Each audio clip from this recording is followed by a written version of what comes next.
It's your girl Cynthia. I'm your favorite poet, back with another video. Hey! It's not a game, it's a rich thing.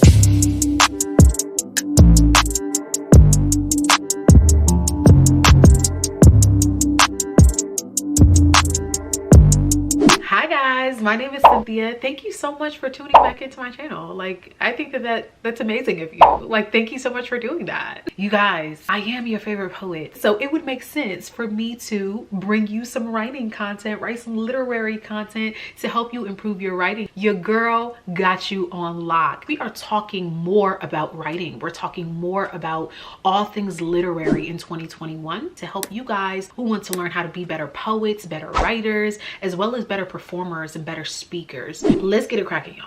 Let's get started. Today we are talking all about 5 ways to improve your writing. You guys, in 2021, we are pledging to be better at everything. The number one thing that is on my list, I want to learn how to become a better writer. I know I'm a spoken word poet now, but in all things, you guys, I want to learn how to grow and to be better. And I know that you want to learn how to be better as well. So let's go ahead and jump into 5 ways that you can improve and become a better writer. The first tip I have for you guys is probably kind of obvious, but it is use simple and clear language. I don't know your writing experience, but I think no matter where you're starting, the first thing that you can definitely implement is using clear and simple language. I think there's a huge misconception around the word choices we're using in our writing. And in order for our audiences and our readers to engage with our writing just a little bit more, I would definitely say using clear and simple language is the way to go. A lot of times people think that it's necessary to use complex words for your audience or your reader to think that you're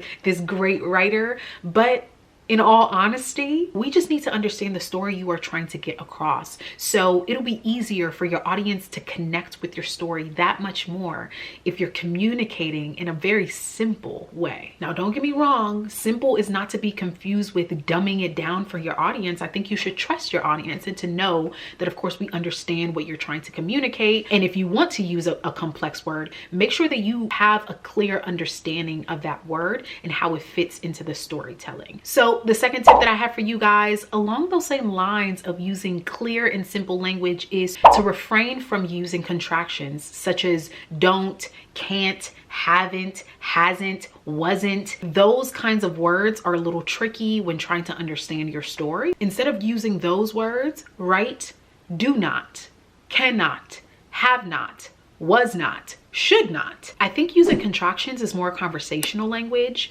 And when we talk about writing on the page, we're trying to focus on sprucing up our language, being mature and being better. You guys, we're being better all 2021, right? Again, I think it's a better way for your audience to understand what it is that you're trying to say and for you to communicate more directly and better with your reader. Tip number 3, you guys, coming straight at you, focus on your word choice. You guys know, you're writers. Every single time you're writing, your word choice is extremely important, not only in communicating the message that you're trying to get across, but in helping your audience understand what it is that you're trying to communicate. Your word choice is always going to be important for the story that you're trying to tell. Use descriptive language. Refrain from using words like really, a lot, very. Words are life. Words are amazing. Instead of a lot, say more. Instead of really, say genuinely, undoubtedly.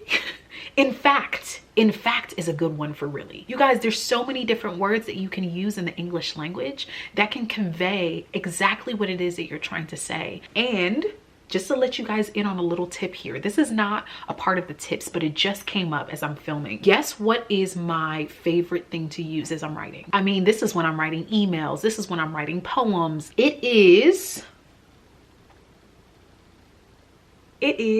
the thesaurus, y'all. The thesaurus is literally my best friend. I use this whenever I'm writing emails. I use it whenever, and I just looked up. For example, I just looked up really. Some words that we can use instead of really are absolutely, actually, surely, certainly, That's a good one. I use certainly all the time. You can utilize the thesaurus to the best of your ability. Do not be afraid to look up a few words, find a few synonyms, a few antonyms for some words that you want to use, and focus on strengthening your word choice. So the fourth tip I have for you guys is the concept of showing and not telling. So I think I've talked about this before in another writing video that I'll link above, but it's this idea of using descriptive language. Instead of telling us what you want us to know or what you want us to see, describe the thing and allow your audience, trust that your audience is going to imagine and envision it for ourselves. I think the beauty about writing is how much it's connected to our imagination. So showing and not telling, using descriptive language and trusting that your audience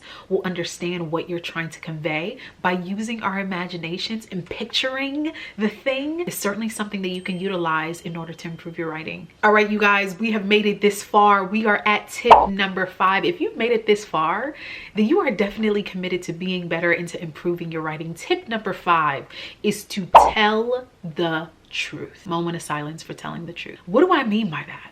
What does Cynthia, your favorite poet, mean by telling the truth in every single thing you write? It's a notion of being vulnerable with the things that you're writing, being honest in our writing, making sure that we are showing up, that we are present in whatever it is that we are writing. As writers, we are deeply connected to the things that we put out into the world. It doesn't matter if we're not telling a true story. It doesn't matter if we write fiction. It doesn't matter if we are not telling a story about ourselves. Perhaps we're telling stories of other people. What matters is that we are committed to the process of writing. What matters is that we are committed to the discipline of writing. So no matter what you are writing, in order to improve and become a better writer, be committed to the process. Give yourself fully and wholly to the idea of telling a story or your story or the story. No matter what, just make sure that you tell it with the fullness and the wholeness of yourself, with your complete heart. Tell the truth. All right, you guys, we have made it to the end of this video. Those are the 5 tips that you can implement in order to improve your writing and to become a better writer. If you enjoyed this video, don't forget to hit the subscribe button down below to become a part of this growing and flourishing community. You guys, we are on the road to 1K. I cannot actually believe it. I'm so